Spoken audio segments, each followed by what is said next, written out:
hadi vizazi vya kufahamu wewe uliye Mungu wa kale na uliye Mungu wa leo.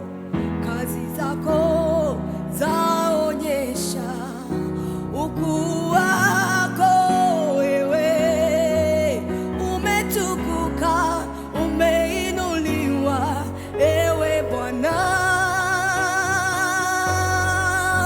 Vizazi hadi vizazi vyakufahamu wewe uliye Mungu wa kale na uliye Mungu wa leo.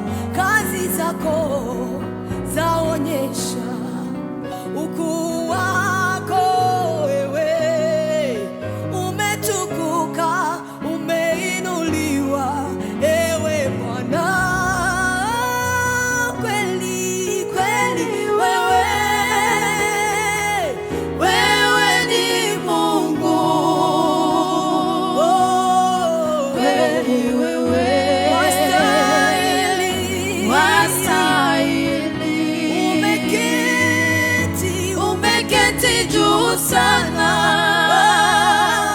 kwenye kiti cha enzi, umejitwika utukufu. Wewe ni Mungu. Kweli wewe, kweli wewe, wewe ni Mungu. Kweli wewe, kweli wewe wastahili.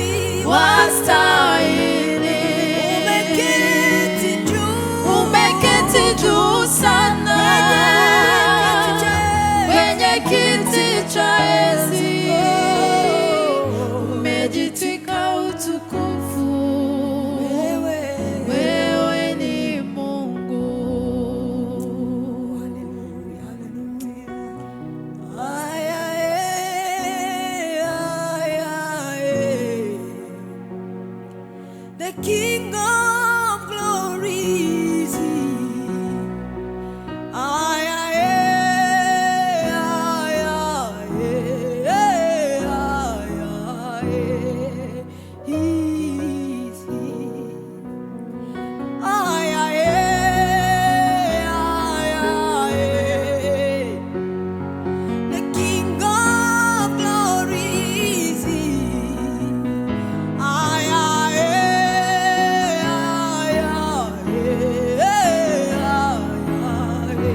akiahidi ni mwaminifu. Kweli njia zake si kama zetu, ni mwaminifu, ni mwaminifu. Yesu jina lake, akiahidi ni mwaminifu. Kweli njia zake si kama zetu, ni mwaminifu, ni mwaminifu. Yesu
twegamiye, wowe rutare ruzima rutanyeganyezwa. Mana yacu ni wowe twegamiye, wowe rutare ruzima rutanyeganyezwa. Mana yacu, Mana yacu ni wowe twegamiye, wowe rutare ruzima rutanyeganyezwa. Mana yacu, Mana yacu ni wowe twegamiye, wowe rutare ruzima rutanyeganyezwa. Mana yacu, Mana yacu ni wowe twegamiye, wowe rutare ruzima rutanyeganyezwa. Mana yacu, Mana yacu ni wowe twegamiye, wowe rutare ruzima rutanyeganyezwa. Mana yacu, Mana yacu ni wowe twegamiye, wowe rutare ruzima rutanyeganyezwa. Nawundi mugisha dufite atari wowe, ni wowe mugabane wacu. Nawundi mugisha dufite atari wowe, ni wowe mugabane wacu. Nawundi mugisha dufite atari wowe, ni wowe mugabane wacu. Nawundi mugisha dufite atari wowe, ni wowe mugabane wacu. Nawundi mugisha dufite atari wowe, ni wowe mugabane wacu. Nawundi mugisha dufite atari wowe, ni wowe mugabane wacu. Nawundi mugisha dufite atari wowe, ni wowe mugabane wacu gusa. Twakubaho tukajya ahandi, ko ari wowe mutabazi wenyine. Twakubaho tukerekeza, ko ari wowe buhungiro bwiza. Twakubaho tukajya ahandi, ko ari wowe mutabazi wenyine. Twakubaho tukerekeza, ko ari wowe buhungiro bwiza. Nawundi mugisha dufite atari wowe, ni wowe mugabane wacu. Nawundi mugisha dufite atari wowe, ni wowe mugabane wacu. Nawundi mugisha dufite atari wowe, ni wowe mugabane wacu. Nawundi mugisha dufite atari wowe, ni wowe mugabane wacu. Nawundi mugisha